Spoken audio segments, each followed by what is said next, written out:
Welcome to the Irish Pagan School podcast.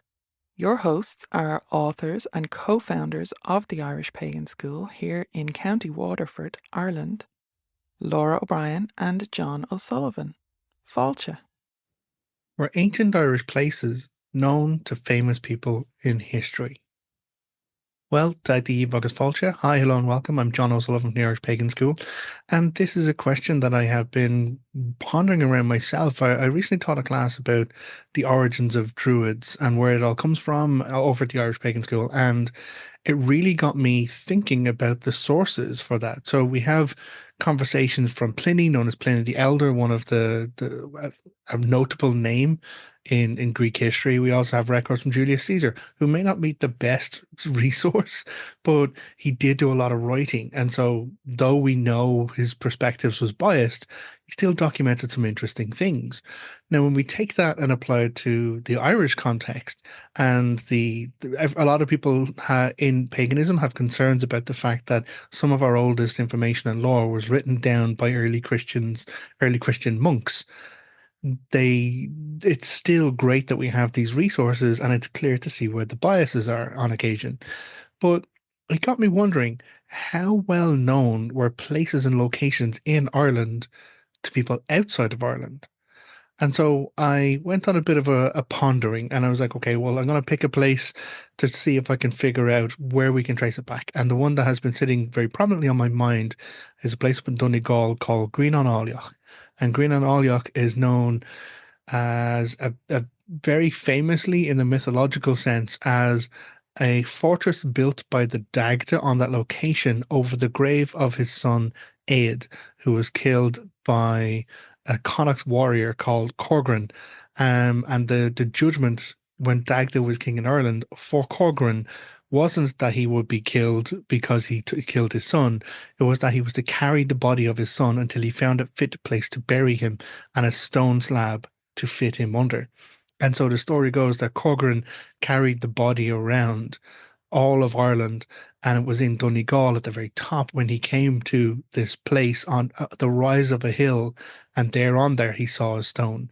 Now, in one version of the story, he carries the body and the stone back to the Dagda, who's king ruling in Uisneach.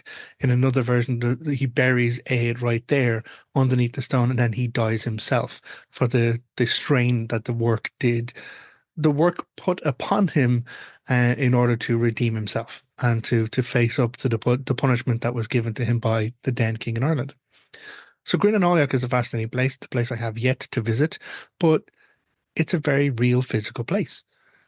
It's easy to kind of look it up. You can actually find it out there. And we know from the history of the information that it was reconstructed. The current kind of walls that were there were reconstructed, but that was done to support what was already recorded and documented there. Much like the passage time at Newgrange, the internal elements of it were maintained, of course, as they have always been, but the externals were reconstructed to the best of their ability, going from the older information to have it preserved by the National Monument Service of Ireland. So looking at this ring fort, because it is a ring fort, it's one of the very few still standing stone ring forts, which has been documented down through the years. The fort is believed to have been built, historically believed to have been built by the Northern O'Neill, which was one of the O'Neill family tribes. The Northern O'Neill was a big tribe in the north of the Ireland, and they constructed this ring fort, the stone ring fort there between the 6th and the 7th century. So we can actually date the structure itself to the 6th and the 7th century Common Era. But the information and the knowledge about that is also where we're looking. So when we go and try and find out the information of how do we get the mythology to sit on top of this physical history, well, that was documented in a book known as the Great Book of Lecan. So this is where the monastic information comes in. The Great Book of Lecan was documented and created with vellum illuminated manuscripts in all of that process between 1397 and 1438 Common Era, in a place called Lecan, in this monastery in that fort area. What's interesting about it is we actually have the names of the scribes who were involved in it, in the writing of this. So there were three guys. There was Eof O'Kiernan, there was Mercada Cúnglish, and then there was an anonymous third scribe. So they can check this by checking the handwriting. They literally have linguists going over and they can see where handwriting has changed. Because it wouldn't be just one person laboriously doing it. The pages will all be separated out and there'll be a number of people doing this work, all of which falls under the very famous individual Gilla Isa Mór MacFervishe, who is another notable name from that medieval period, because it is because of his work that we have one of the complete tellings, one of the complete recensions of the Tombo Cúailnge. So it's big names, it's big people documenting the poetry of the time, because that's what is actually recorded in this. It is a poem expressing that mythological story about the son of the Dagda being slain and being buried there. And so we have the physical manifestation on the place from 700 AD with the Northern O'Neills. We have this medieval manuscript written in Middle Irish, which documents the mythology about it as it was relayed to the people documenting this all down. What's even more interesting, though, chasing this all back as I've been running around on it, is it was known outside of Ireland. The location is documented by a very notable figure in history from outside of Ireland. So, neat answer, not hard to say. Yes, we can say that these famous places on the island were known by people outside of Ireland, because Ptolemy was a very, if you even just look up his name, it's spelled Ptolmy. He was an Alexandrian mathematician, musical theorist, astrologer, geographer.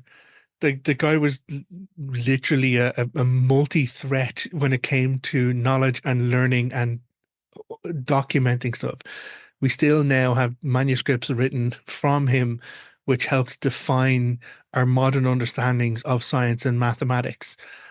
So Ptolemy is an amazingly famous name. When I actually saw his name myself going through it, I was like, I fucking know who Ptolemy is without having to go doing digging around too much. So Ptolemy actually, in one of his geographies, documented Ireland, and he documented a number of places on it, but Grianán Aileach is one of the few places which is accurately depicted on his geographies of the island, in that it is in that area in the northern Donegal, what we know now as Donegal, on the island. And he lists it as a royal site. He lists it as linking to royal lineage.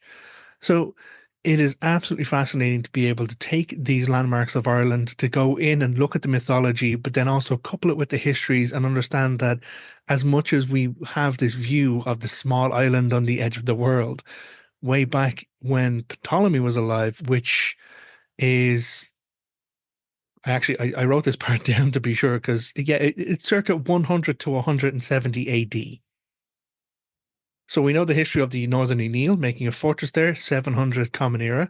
But Ptolemy, this great Greek person, wrote his geographies between, like, born and lived between 100 to 170 Common Era, and he made a map which showed this royal site in its location of Ireland.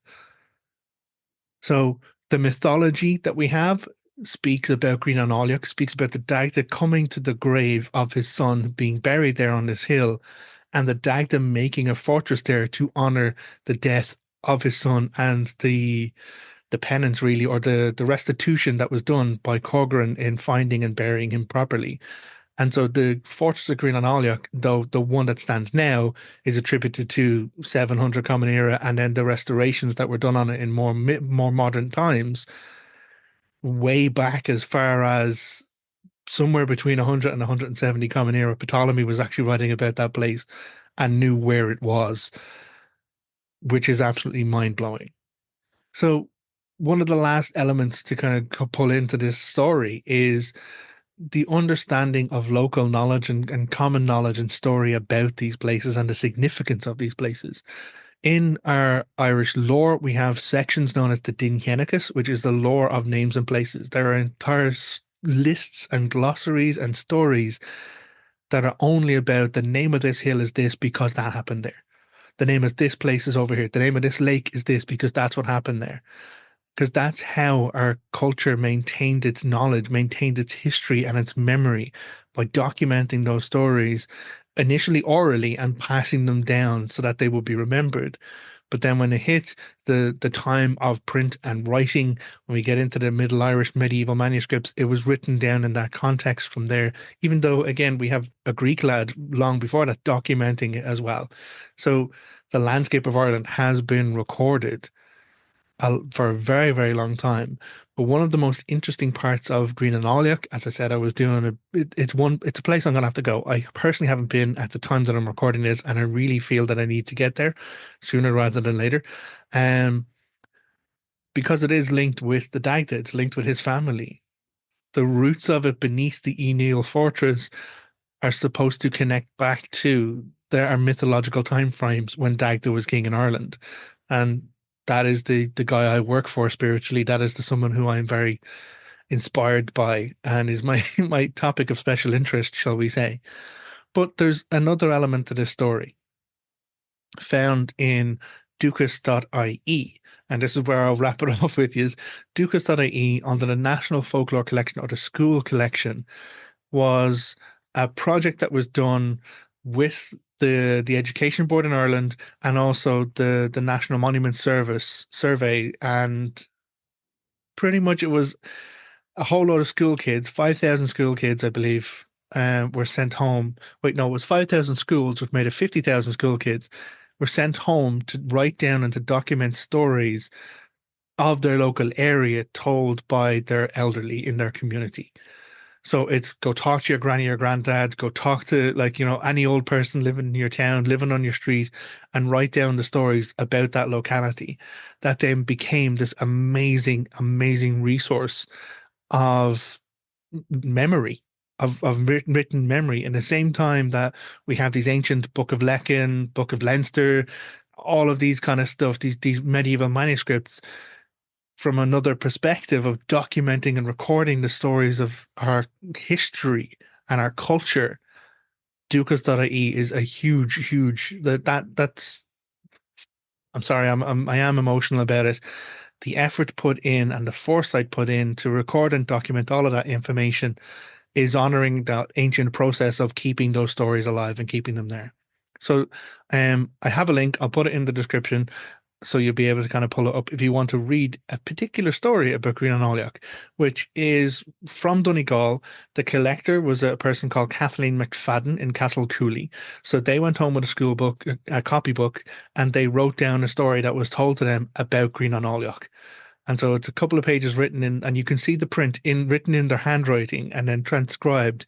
So it talks about that mythological history. It talks about the fact that up on that hill there's the Fort Grianán Aileach. It was made by the Dagda for the Dagda son. It tells that story from a poem that had been documented in the Middle Irish the in and around the 13 and 1400s, which is then, and even that, then the Book of Lecan collected and retranscribed sources from even older sources, which we know, like the Book of Leinster, as I mentioned, and the Dinhianicus, the Banhianicus, the Book of Invasions, Leabhar Gabála era. All of this content was put into this. So it's carrying that information on. But there was an extra part to the folklore, which I really fucking love, because the story goes on. It explains about Aed being slain. It explains about Corgan coming and his restitution he makes by giving up his life after finding a suitable grave for the Dagda's son. But the story continues, and this is where we get a little bit of local lore and knowledge, which is absolutely fascinating because I had never heard this before until I'd actually read about it today. Um, it says that there was a man once who ran up that hill at night, fleeing from soldiers who were chasing him. It says he went into the fort, and the soldiers came after him, seeing him go into this darkened fort atop the hill, and they couldn't find him. They couldn't find him inside the fort because it was all darkness. And as the man was going up, he saw a force of soldiers and warriors atop the hill in the fortress. And so he was afraid between this moment of like, I'm being chased by soldiers behind me, the soldiers ahead. He runs into the fortress anyway. And then the soldiers who chase after him and come into the fort can't find him, and they find it empty. They find no one in this fort. The story goes back to this man who had been fleeing from the soldiers, and he's going around feeling his way in the dark of this fort, and then he begins to see light. And he goes down and he goes down, following the light until he comes into this big, huge hall. And in the hall is a throne, and sitting on the throne is a king who is asleep. And beside the king on both sides is a bard on each side who is also asleep. And all around this hall, there are 5,000 warriors and riders. All of them are asleep. And the story continues that this man calls out to the king and says, "Arise and wake up, for Ireland is invaded. The English are here." At which point the king opens his eyes, looks at the man and goes, "It is not yet our time." And he goes back to sleep. This man then gets up and he leaves the fortress, finding his way back out. And as he comes out of the fortress, it's no longer nighttime when he went in, it's now daytime. And the soldiers are gone and nowhere to be seen. The story carries on a bit further, though, and this is something that I will probably keep looking into because it says that those warriors who rest and sleep beneath Grianán Aileach are waiting. They're waiting for the right time. They're waiting for the right notice when a woman will come and light 4 fires, one to the north, the south, the east, and the west around a particular lake. And then from there, she will come with a horn to Grianán Aileach and she will summon forth the king and his 5,000 riders, and they will come out in a gallop all across the island of Ireland. And when they return back to Grianán Aileach, there will not be an English soldier left on the island. Now, it's a lovely, fascinating, romanticized tale. It gives us an indication of where the mindset was around people documenting that folklore and that knowledge and that story. That this place, which had always been recognized as a seat of kingship from the very earliest of times in 100 to 170 Common Era by Ptolemy, no less, had always been associated with kingship, had been like built and supported by the Northern Neil as a seat of their kingship in that kingdom area known as Aileach. It carried its name from the Grianán, from the fort. But then it shows that when Ireland was under oppression from English rule, the folklore did change and people were connecting with these older sites. People were seeking the knowledge or the security or the powers that lived beneath these older sites to support them and to help them. And so, yeah, there are so many pieces of amazing lore and mythology out there. There's so many fantastic stories about power sleeping and waiting in the land to be called in the right way. I'm inspired and amazed and fascinated that such a story now links with Grianán Aileach and with the Dagda, the god that I work for.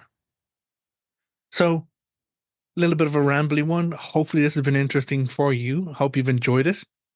As I said, to answer that question, yes, the nature of Ireland, the physical locations of Ireland were known by famous people outside of Ireland. Ptolemy fucking did his geographies and included the location of Grianán Aileach on his maps in the right area. If you'd like to know more, if you'd like to explore more about this, consider popping over to irishpagan.school/free. We have a year's worth of free resources there. If you're to do one a week or something like that at all, there's classes, courses, there's more videos to go through, book recommendations for your reading. There's a whole lot of stuff that we want to support and engage with. And until next time, look after yourself, take care, agus slán. Goodbye. If you enjoyed this podcast, please leave us a positive review in your podcast listener. Then head over to irishpaganschool.com and enroll in one of our free or paid courses. Slán go fóill, and we will see you next time.